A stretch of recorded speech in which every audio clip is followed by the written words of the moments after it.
It's time for another edition of the Pelicans Podcast. Gus Kattengell along with Jim Eichenhofer. We have a ton to get into today. We'll touch on, obviously, the Pels not ending the road trip like they would have liked, but they're home for the next two, and more importantly, they are playing, I don't know, is it postseason basketball? We'll kind of dive into it. They are in the play-in tournament. We'll break it down, what it means as well. John DeShazier, you know him. He's right next to Graf, tries to keep him from, jumping into the stands and onto the court during the broadcast, as he will break down not only what this in-season tournament means, but also help perhaps being on the way. We'll talk a little bit about that here as well as we welcome in Jim Eichenhofer. Jim, it is a very happy Wednesday considering the Pels last time on the court didn't get the win in Utah. Why is that? Yeah, it was a really good night Tuesday. I mean, they got the help they needed from Dallas Mavericks beating Houston.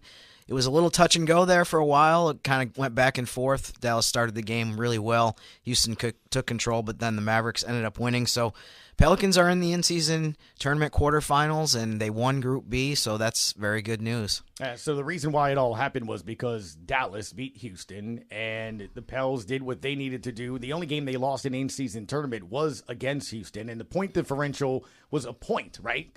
Difference from Phoenix. If not, they may would have got the wild cards. The Suns did get the wild card. Yeah, the point differential only would have mattered if the Pelicans didn't win their group. So fortunately, it didn't come down to that we didn't have to say, man, that 1 point kept us out of the quarterfinals and the knockout stage.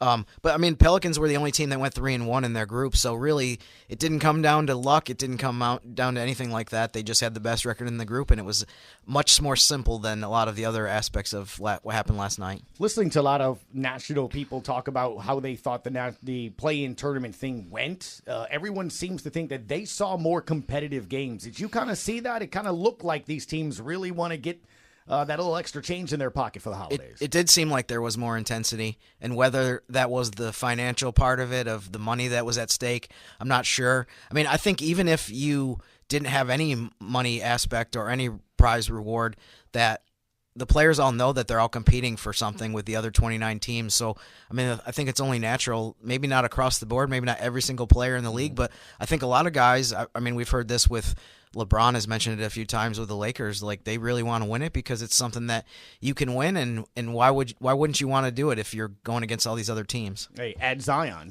Williamson here from the Pelicans actually said the same thing too. It's like, we haven't won anything. We haven't won any tournament. We haven't won any trophy. So kind of learning that process could be that next step. We've been talking about that, right? Of learning how to be a winning franchise, a winning team. This could be something forward. Yeah, I think anything that you can add to your resume. I know there's people that are going to say, like, if whatever team wins the in-season tournament championship, like, well, it's not a ring. Well, obviously it's not a championship ring, and it's not the Larry O'Brien trophy, but it's definitely something that you can say, hey, this is something that every team, the way they set it up, was extremely fair. Every team had roughly an equal chance to win it and was given the same opportunity, and we were the team that came through and won it. So they'll play Sacramento Monday night at 9. If they win that game, they go to Vegas. Right. Yeah, you only have to win one quarterfinal game.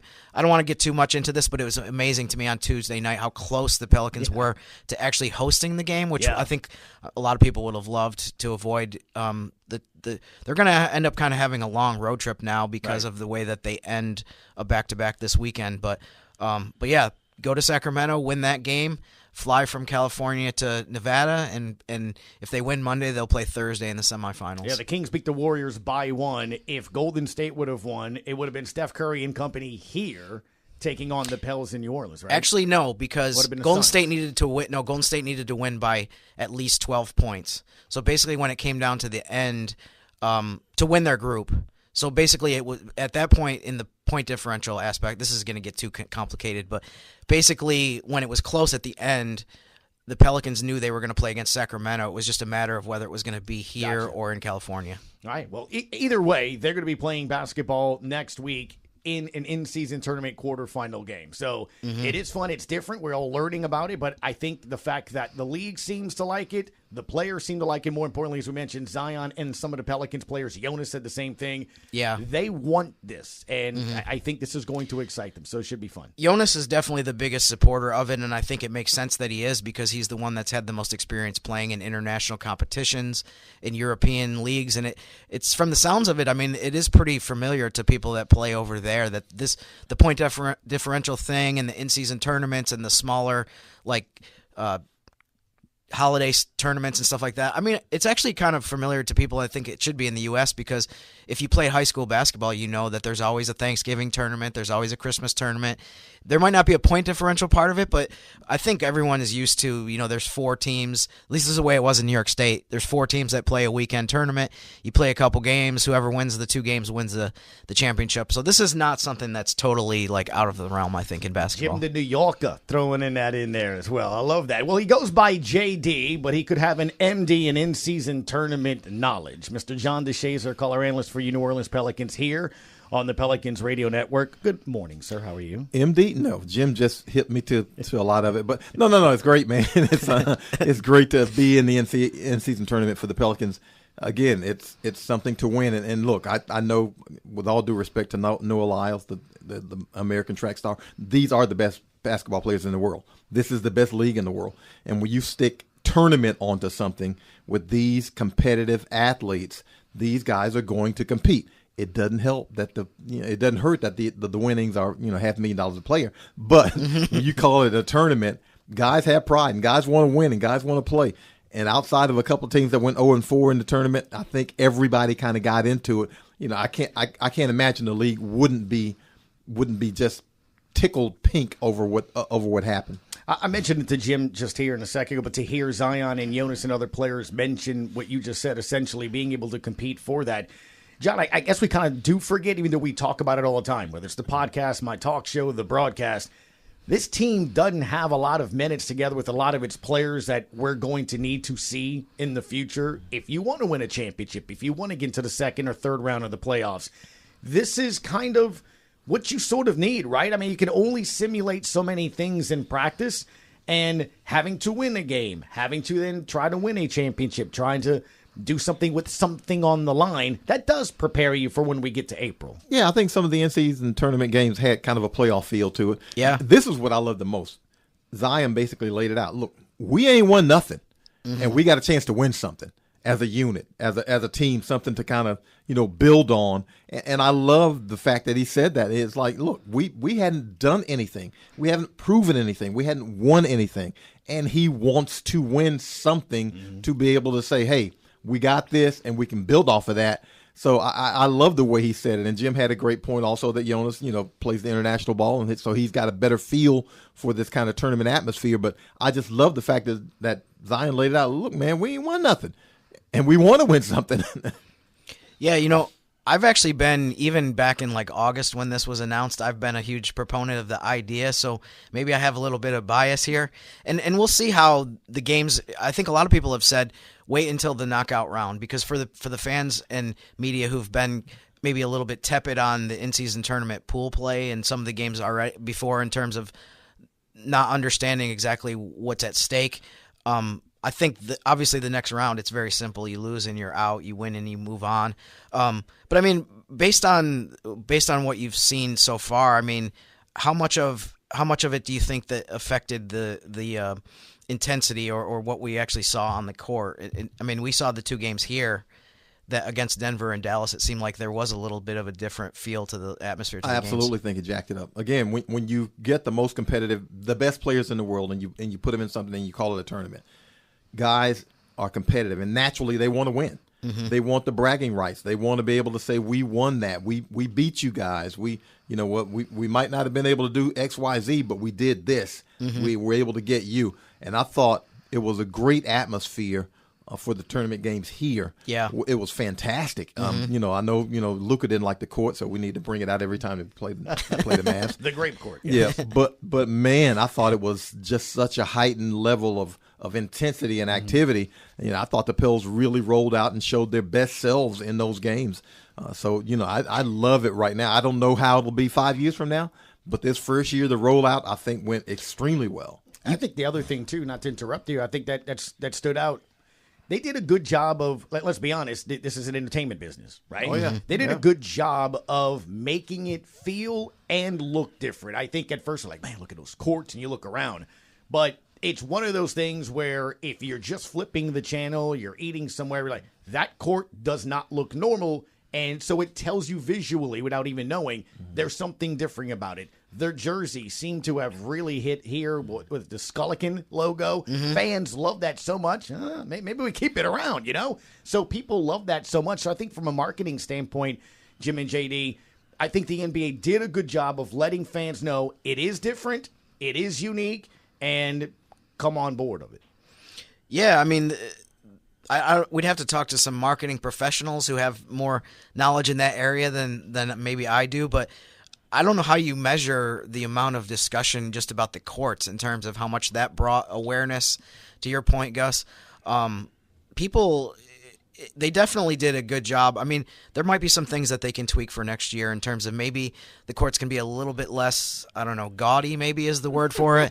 But the idea, though, that they distinctly made these games set apart from the other regular season games, I think was really smart. Maybe people can quibble with the execution of it, and they have. But I definitely can see that idea just made so much sense, because from the beginning, a lot of people were just like, so wait, they're going to play Tuesdays and Fridays, but there's going to be other games before and after and in between that are normal regular season games. So how do we? So I think they did a really good job with that specifically. One of the things that you guys mentioned earlier was just the importance of this specifically for the Pelicans. And the idea that, in the quarterfinal game, it is a do or die. It's a must win, specific to the in-season tournament. Definitely not to the season overall in terms of the Pelicans are 9-9 overall, so on and so forth. But one of the things I like too about the way that they set up the in-season tournament, for example, so Monday's game at Sacramento is on TNT. It's all of these games from this point forward are national TV. Good point. From a local standpoint, I want to get this in with you here, JD, too, is the radio broadcast, and Gus, too, the radio broadcast for the Pelicans is going to be the only local broadcast, because the local TV broadcast teams aren't allowed to carry this because, TNT and ESPN have this. But the part I like about that, though, is, there's teams across the league that, and we've been in this category, maybe not so much the last few years, that complain like we should get more national TV exposure, we should get more attention. The part that I think is cool about the in-season tournament is that every team had the ability to earn their way onto this national stage, and so there's no like, well, this team is in a huge market, so maybe they're not that good. A lot of years like the Knicks, but we're going to put them on national TV because of the audience. Right. I think this part where the Pelicans played their way onto TNT, teams like the Pacers, I think that a lot of people are interested in and want to see.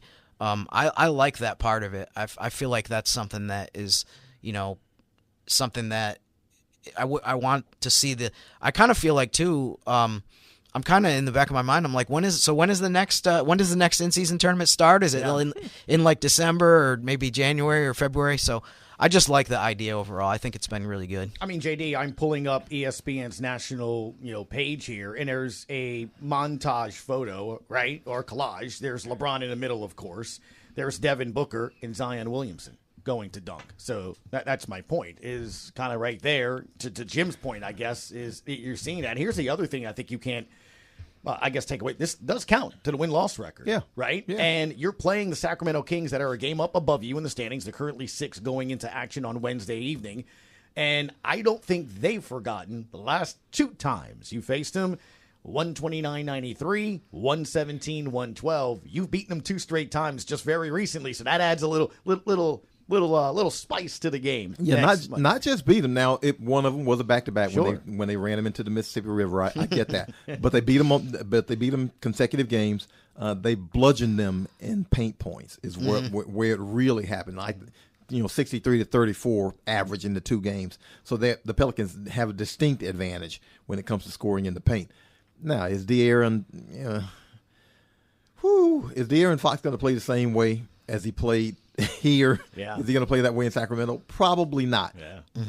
But the Pelicans have a couple of elite defenders to run at him in Herb Jones and Dyson Daniels. who can, if not tire him out, at least give him something of a challenge to hopefully slow him down. And again, you can't hide the fact that the Pelicans, they were at full strength, and the Pelicans beat the heck out of them in the paint, just wore them out. And so I don't think that's going to change no matter what Sacramento does, unless they run JaVale McGee out there for 30 minutes, I guess. But I don't think that's going to change. So the Pelicans have something that I think they can really lock into and have a distinct advantage and take advantage of Sacramento on. And I think they're kind of in a similar boat as New Orleans, where they haven't had a lot of playoff success in recent years. I mean, they went 16, 17 years without even making it. They made it last year, got knocked out in the first round. But even though, it wasn't beneficial towards the Pelicans in terms of we would obviously rather be hosting this game next week. But it was cool to see at the end of the game last night when Sacramento won, it did seem like a playoff atmosphere. It felt like a playoff win. I mean, they were part of it is they beat Golden State, who they lost to in the playoffs. Big local rival, an hour drive away. But it definitely felt like the intensity and just the way that you would react to, maybe a game one of a playoff series that you won. It was quite an environment at that game last night. Yeah, no doubt. I think that's one of the things that's going to be interesting to see there as well is those matchups. They play well at home. Again, I think this just adds to the whole playoff-like mentality and style, right? And it kind of goes back. I know Zion played just 1 year at Duke and things of that nature, but it is sort of NCAA tournament style, right? It's you win or in advance or you lose and go home. Yeah, absolutely. And I think, again, playoff intensity. The second time they played the Kings, the finishing play basically was the two-man game, Zion and B.I., and he hands it off to Brandon. Brandon goes downhill and, lays one in and, whacks Sabonis across the face in the process, but who cares about that? But, it was one of those atmosphere games where it was like, you're kind of on the edge of your seat because it's like, Pelicans had a nice size lead, the Kings dig back into it and, it's back and forth down the stretch and you wonder if the Pelicans are going to make the game-winning kind of play and they come up with it. But again, it was a high-intensity game. Both teams competed extremely hard. It wasn't the back-to-back game where you have the built-in excuse of, well, we don't have our legs. Mm-hmm. No, Sacramento had its legs and all its people, and the Pelicans still were able to beat the Kings. So, it was one of those where you like to see the ratcheted up intensity. You like to see teams going at it. You like to see players going at it because, it means something to these guys, and now they're close to the finish line. You can smell $500,000. Mm-hmm. You can't tell me you can't smell it when you're this close to it. Yeah. And so now things really ratchet up because you're thinking, you know what? Man, I don't care how much money you make. Another $500,000 don't hurt. No doubt. And the staff, too. I think that's something to bring up, too. The coaches could use a little extra side change there as well. One of the things that I do think is going to be interesting, and again, the Pels do have 3 games before you actually get to the Sacramento play-in game, is the fact that CJ McCollum, JD, on his podcast, he's back. How big a difference is that going to be back to this lineup? Now, look, it's going to be a bit. He hadn't played in a while. I don't know about you, but it'd be a long time for me to recover from a collapsed lung. But I'm no CJ McCollum. But again, just in terms of just Sacramento, that's going to be different, right? Having him on the court. Yeah, absolutely. And speaking of injuries, Larry Nance coming back from a cracked rib was something because I had a cracked rib, and I was like, he came back fast. Elite athletes or something else. But yeah, having CJ back, man, you hope it steadies the Pelicans down down the stretch because it gives them another option. You got Z, you got BI, and now you add CJ to the mix, a veteran shot maker, a veteran playmaker, a guy that you feel like might be able to calm the waters when it gets a little choppy down the stretch. Yeah. So that helps the entire team. You need that maturity aspect, a guy who's seen a lot and it doesn't faze him a lot. So having him back on the court, yeah, he's going to have to work his way back into it. He's not going to come back and, be a 40% three-point shooter immediately, I don't think. But just having the presence back, and it puts everybody kind of a little bit closer back to where they're supposed to be in the rotation, as opposed to, maybe this guy having to play, 25 minutes instead of 18. You get CJ back, and everybody kind of slots in a little bit better. Yeah, I think, you mentioned just his presence. Pelicans have had some games lately, especially on the road, where at the end of the night you look at the stat sheet and you're like, 13, 15 turnovers, that's not bad. But 6 of them were in the fourth quarter, or 6 of them were in clutch time or in the most important possessions of the game. So I think as far as the execution down the stretch of close games, especially on the road, CJ is so huge in that category. And also, I was very happy to see that Trey Murphy was listed as doubtful, which means he's getting closer to returning as well. And let me list a couple quick stats. Pelicans are 25th in three-point makes and three-point attempts. They're 18th in three-point percentage, which is okay, middle of the pack percentage-wise. But, I mean, I think in terms of the makes and the volume, just having those two guys back is going to make such a huge difference. And hopefully the number of games where we look back at the game on Monday and Utah made 17 threes and the Pelicans made 7, those instances will be a lot less frequent where, you know, the other team just gets so many more points from beyond the three-point line. God, and think about that. That they make 17, the Pelicans make 7, and lose by 2. That's significant because that tells you how I guess well the Pelicans played despite not making threes. And you get Trey back. Now all of a sudden, you know, Jordan Hawkins and Trey Murphy on the court, maybe together, but certainly in a rotation. Now you've got guys who you can count on, and CJ McCollum, got guys that you can count on to make that shot. And I can't wait to get those 3 guys and Matt Ryan, whoever thought you'd say that, and Matt Ryan back into the lineup, back into the rotation, because now you got guys who, depending on, it doesn't matter what rotation you use, you're going to have shooters, plural probably, on the floor together to space things out, which I can't imagine anybody's going to be happier than Zion Williamson to see that. So, you know, now you all of a sudden you've got guys who have to be accounted for on the perimeter. That's going to make this offense better, I think, because you space everything out. And at some point in time, gentlemen, we won't have back-to-backs every single weekend, and you'll have some time to practice, JD and Jim. Yep. You guys know the importance of that, especially with Willie Green. He talks about that so much because there is going to be an acclimation period. Like, as a fan, you're sitting there going, awesome, CJ's back. Trey's about to be back. We have more three-point shooting. The guys in BI and Zion are looking like they know what they're doing on the court together and getting a but now you got to throw that all back in together. But it does present this, I guess, thing that makes me feel really good, say in a month or so.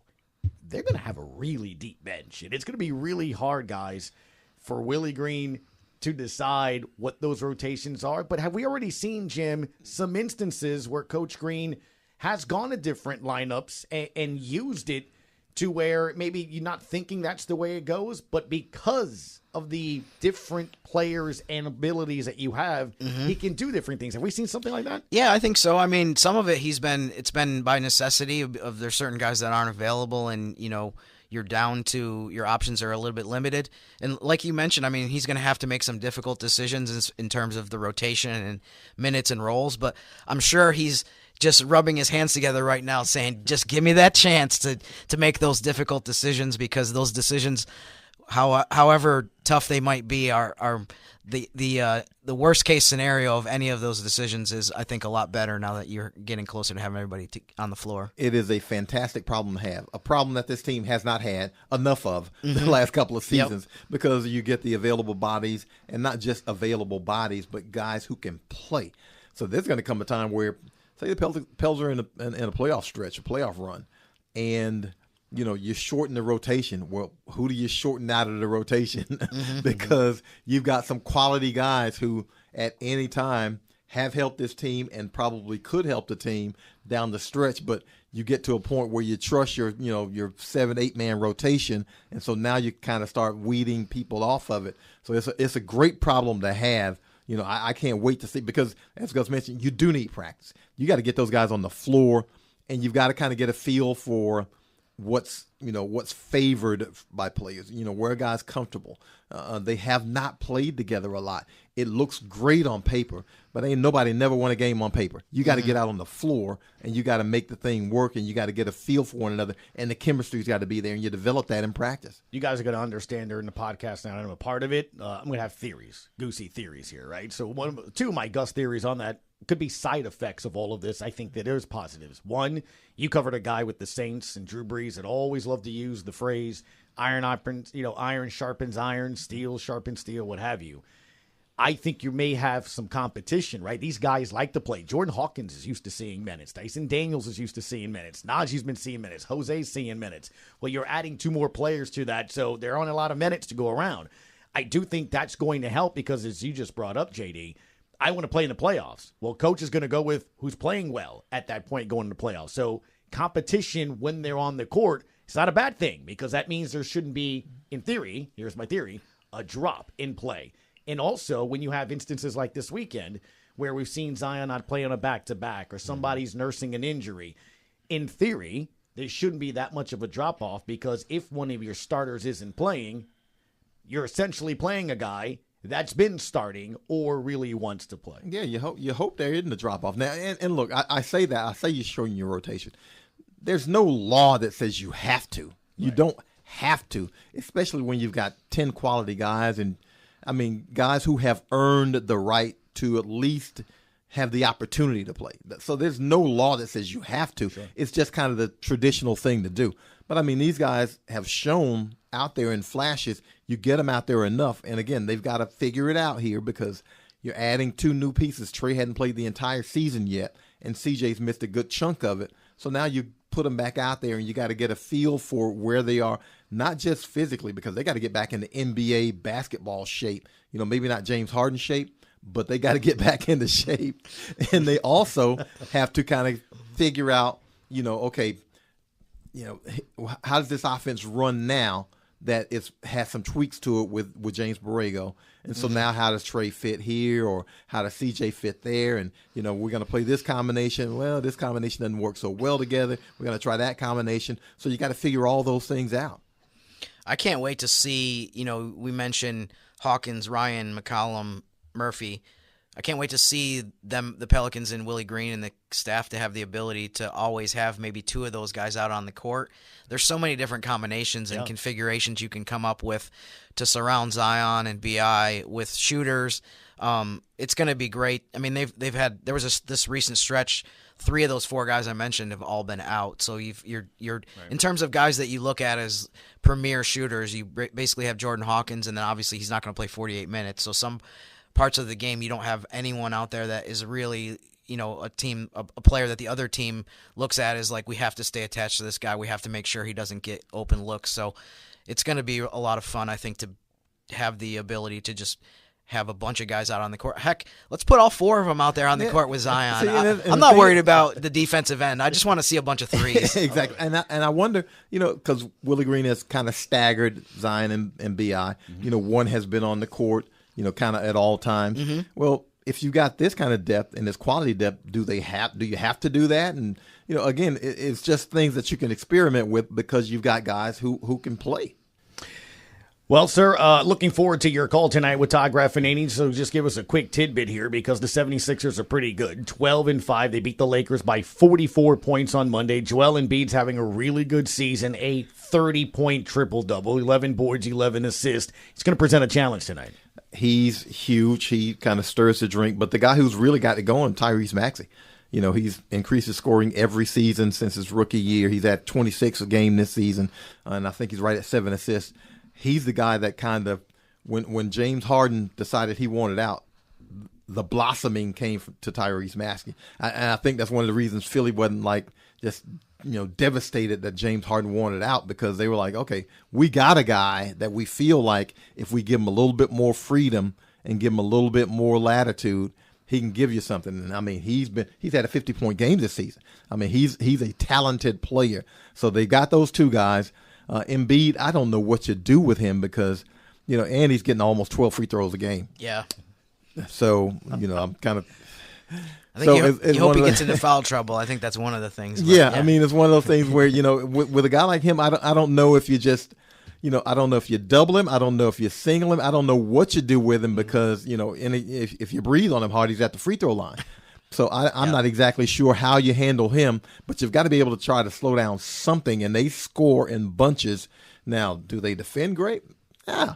So you might have something big, you know, you might be able to score against them. But again, he's a factor on the defensive end too. So, you know, it's going to be a really good test for the Pelicans, I think. I'm going to enjoy seeing it because I want to see exactly how they decide to defend Embiid. You know, if Herb can't grow, you know, 6 inches and gain 15 pounds, so, you know, it won't be Herb. Right. So we don't know exactly how you're going to do it. Hey, we just recently saw what the Pels were able to do with some of the top teams in the Western Conference. I'm interested to see how they do against one of the top teams in the Eastern Conference. John DeShazier, looking forward to the call tonight. Thank you so much for your time. Thank you, guys. I appreciate it. Sounds good. All right, so, Jim, that means now it's time to talk about Western Conference Wednesday, and you like to look at a team or 2, right, to kind of pay attention to? Yeah, I've been picking a team to watch all season. Basically, the point of this is to try to find somebody that has kind of an interesting upcoming schedule. My team to watch this week, and I can kind of tie this into the in-season tournament, is the Los Angeles Lakers.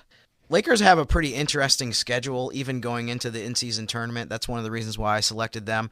They're a little bit ahead of the Pelicans in the standings, and I think they're a team that right now it looks like they might be somebody that you're competing with in terms of the pecking order of the West. But they're at Detroit on Wednesday night. Then they have a back-to-back at OKC Thursday, which I think will be a really interesting, intriguing game, the way the Thunder have started. Mm-hmm. Saturday, the Lakers are hosting Houston in LA, and then Tuesday, they have their in-season tournament quarterfinal against Phoenix.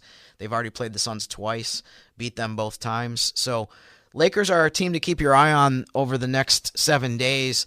I think, there's been so much discussion about the way that they've looked and how up and down they've been. And I think from our standpoint, we hope that they continue to be down.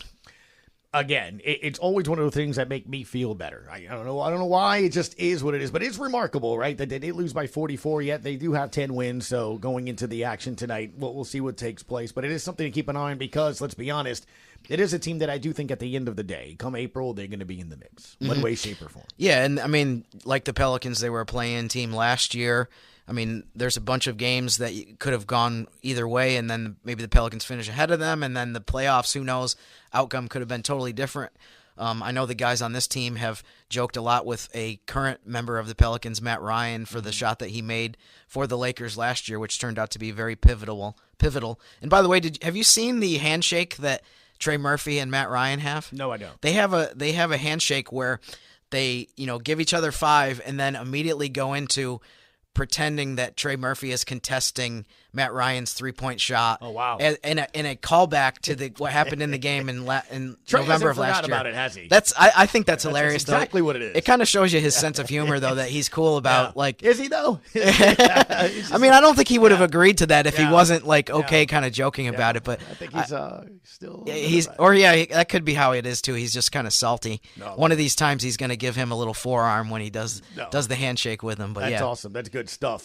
Jim, we want to wrap up with obviously something that I think is incredibly unique, and it just probably goes to add as to why the Pelicans are one of the best franchises in the NBA, right? Especially with how this organization feels about its fans.